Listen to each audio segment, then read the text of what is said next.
Hello everyone! Today we're going to cover the story of the Nutcracker as written and told by professional ballerina.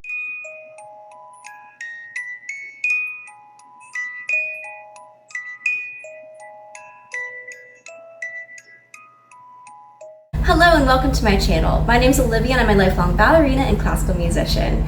Today I'm dressed up in my Clara costume to go ahead and tell you the story of the Nutcracker. Whether you're just going to see it for the first time or perform in it, or you're just curious about it, I think it's very important to understand the story of the Nutcracker so that if you go to the ballet, you can have a good idea of what the dancers are portraying on stage. But yeah, without further ado, let's go ahead and get started.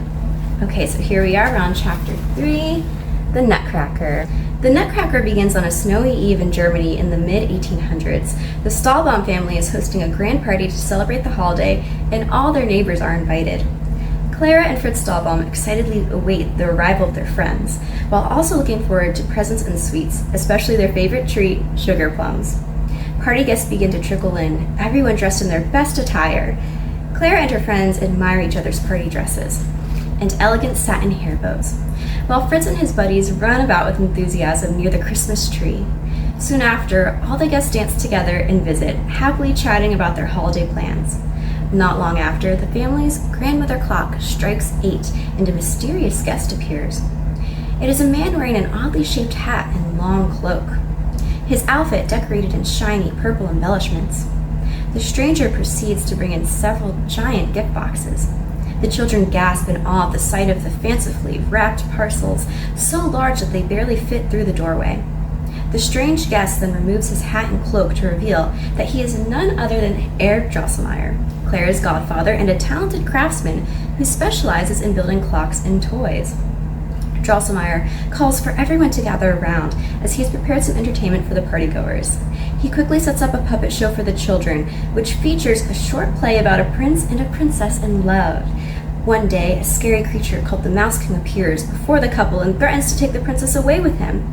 Unbeknownst to the antagonist, the princess has an incredibly brave heart. The prince cheers her on as she swiftly defeats the creature by throwing her shoe at it. After the Mouse King is gone, the prince and princess live happily ever after. Everyone applauds the puppet show as Drosselmeyer sets up for the next round of entertainment. He moves aside the puppet theater and opens one of the large boxes, revealing a set of life-size Harlequin and Columbine dolls. He places a gold key in the back of each doll, turning the key several times before removing it. The doll springs to life and starts to perform for the crowd. Fritz, Clara, and all the visitors watch in amazement at the dolls' ability to move by themselves, thoroughly amused by their jumps and colorful costumes.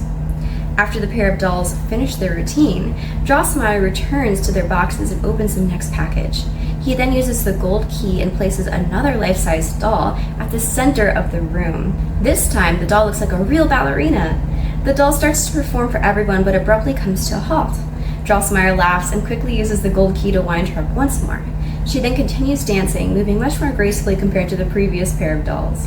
All the girls fawn over the ballerina doll. She is so cute that she even blows kisses while on her toes. Clara and her friends admire the doll's sparkly pink tutu, shiny satin point shoes, and oversized hair bow. They try to spin just like her, inspired to dance in a ballet one day.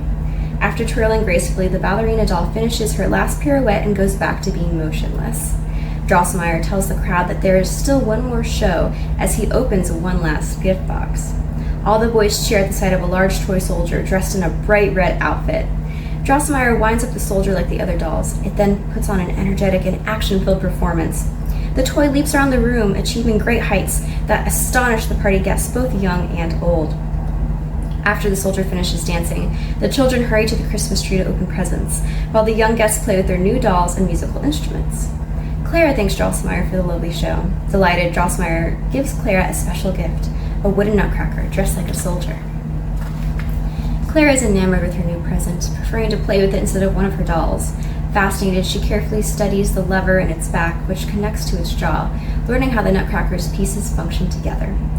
Fritz compares his gifts to Clara's nutcracker and becomes jealous.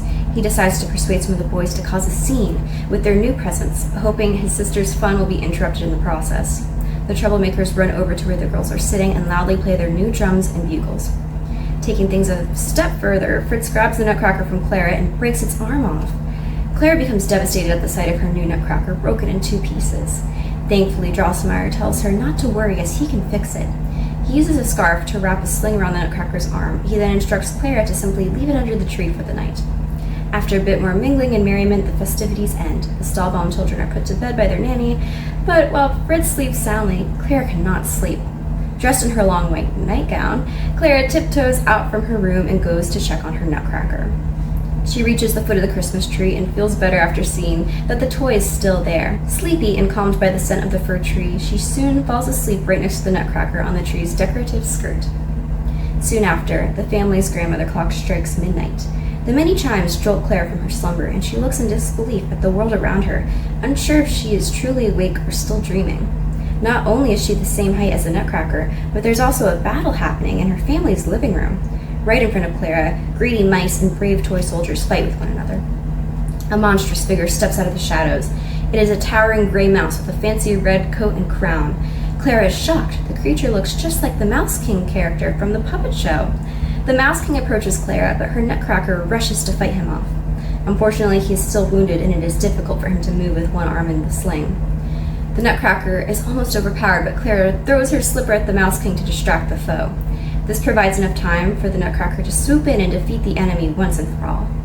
After the battle is won, the mice carry the Mouse King away with them as they flee the scene. The Nutcracker then transforms into a handsome prince and is healed. To show gratitude for saving him, the Nutcracker prince offers to show Clara the land of sweets. She happily accepts, and the two start their journey to the magical kingdom. Along the way, the pair is greeted by the Snow King and Queen, along with their elegant dancing snowflakes. Dozens of snowflakes begin to dance for Clara. They move in perfect harmony, creating a truly magnificent sight. After the snowflakes finish their performance, Clara and the Nutcracker Prince wave goodbye to the wintry royalty. Upon their departure, Clara notices the snowflakes are made of sugar, not ice. The two soon arrive at the land of sweets and enter a colorful and extravagant palace. Clara looks around in amazement. Everything from the landscaping to the palace itself is made of brightly colored candy and other confectionaries. A choir of angels greets Clara and the Nutcracker Prince. They usher in the new visitors with ethereal singing and dancing. After the warm welcome by the saintly residents, the Nutcracker Prince introduces Clara to the Sugar Plum Fairy, the beautiful and kind ruler of the land of sweets. He then informs everyone about the perilous battle against the Mouse King and how Clara's bravery saved him from defeat. After hearing about Clara's heroic actions, the Sugar Plum Fairy gives Clara a heartfelt hug, truly thankful that she saved the Nutcracker Prince. The Sugar Plum Fairy calls for a special celebration to thank Clara for her valiant efforts. She asks for her chefs to prepare a grand feast, requests that her most talented citizens put on a performance, and even crowns Clara as an honorary princess of the land of sweets. The Sugar Plum Fairy then leads Clara to her throne, letting her watch the show from the best seat the palace has to offer. Delighted, Clara sits next to the Nutcracker Prince, and the two enjoy delicious food together while waiting for the performance to begin. First to the grand stage is Chocolate from Spain. Wearing ruffled red and black costumes, the dancers move with energy and passion. They dazzle Clara with marvelous leaps and lively music filled with the sounds of trumpets and castanets. In contrast to the fast-paced performance, the dreamy and mesmerizing Arabian coffee dancers are up next. Covered in glittering gems and flowy clothing, their soloist demonstrates an extraordinary amount of control and flexibility with a deliberate adagio. Her slow movements are perfectly complemented by the mysterious sound of stringed instruments accompanying their performance. High-pitched flutes announce the entrance of Tea from China. The enthusiastic dance troupe livens up the pace of things once more with sprightly jumps and an incredible amount of spins. Afterwards, Russian candy canes contribute to the excitement with colorful traditional outfits and plenty of impressive leaps. Suddenly, a towering woman in an enormous skirt waltzes to the middle of the ballroom. The prince explains to Clara that the woman's name is Mother Ginger, but that she won't be the one dancing for them. Mother Ginger waves to Clara and then lifts part of her skirt up. One by one, little bonbon children run out from under her dress to greet Clara and the Nutcracker Prince. The bonbons frolic about, jumping and dancing in celebration. Mother Ginger smiles at her adorable children, laughing at their playfulness while fanning herself with a fancy folding fan. Almost as quickly as the dancing began, the children wave goodbye and hurry back under their mother's dress. Mother Ginger bids everyone farewell and leaves the palace with her children. After the lively bonbon performance, cheerful French marzipan greet Clara and give her a golden mirliton. They explain that the gift is a special French flute and that they will dance and play mirlitons for her too. The group of marzipan ballerinas begin to effortlessly dance on the tips of their toes, full of energy and moving ever so sprightly. Their music and dancing fill the room with joy, leaving smiles on everyone's faces. The French marzipan curtsy and bid Clara adieu, making room for the next performers. Dozens of candy flowers start to gather until there is an assortment of various light pink, purple, and magenta petals filling the room. The dewdrop fairy arrives, wearing a sparkling blue tutu and silver tiara. She leads the flowers in a serene and refined waltz, making everyone feel as if they are calmly swaying in the breeze like blooming flowers. The dewdrop fairy and the flowers finish their splendid waltz, welcoming the sugar plum fairy herself to center stage. Clara admires the fairy's elegant presence and dancing. She glitters under the palace light, shining with poise and beauty as she twirls in an exquisite light purple tutu.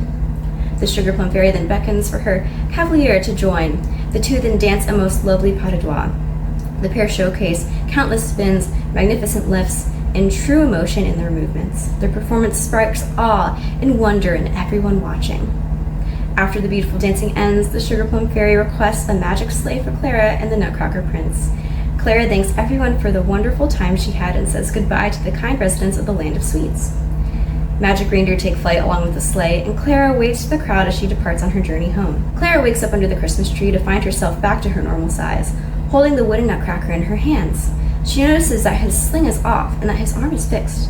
Was it all a dream, or perhaps something more? The end. Thank you so much for joining me today. If I didn't mention already, a quick note that I do teach beginning ballet classes here on YouTube completely for free. So you can go ahead and check the playlist above and also in the description below. Also, if you enjoyed that retelling of the ballet, perhaps you'd enjoy the other 9 ballets from my book, 10 Ballet Stories, and you can also find that link below in the description. Thank you so much for joining me today, and I'm wishing everyone a happy holiday season. Catch you later.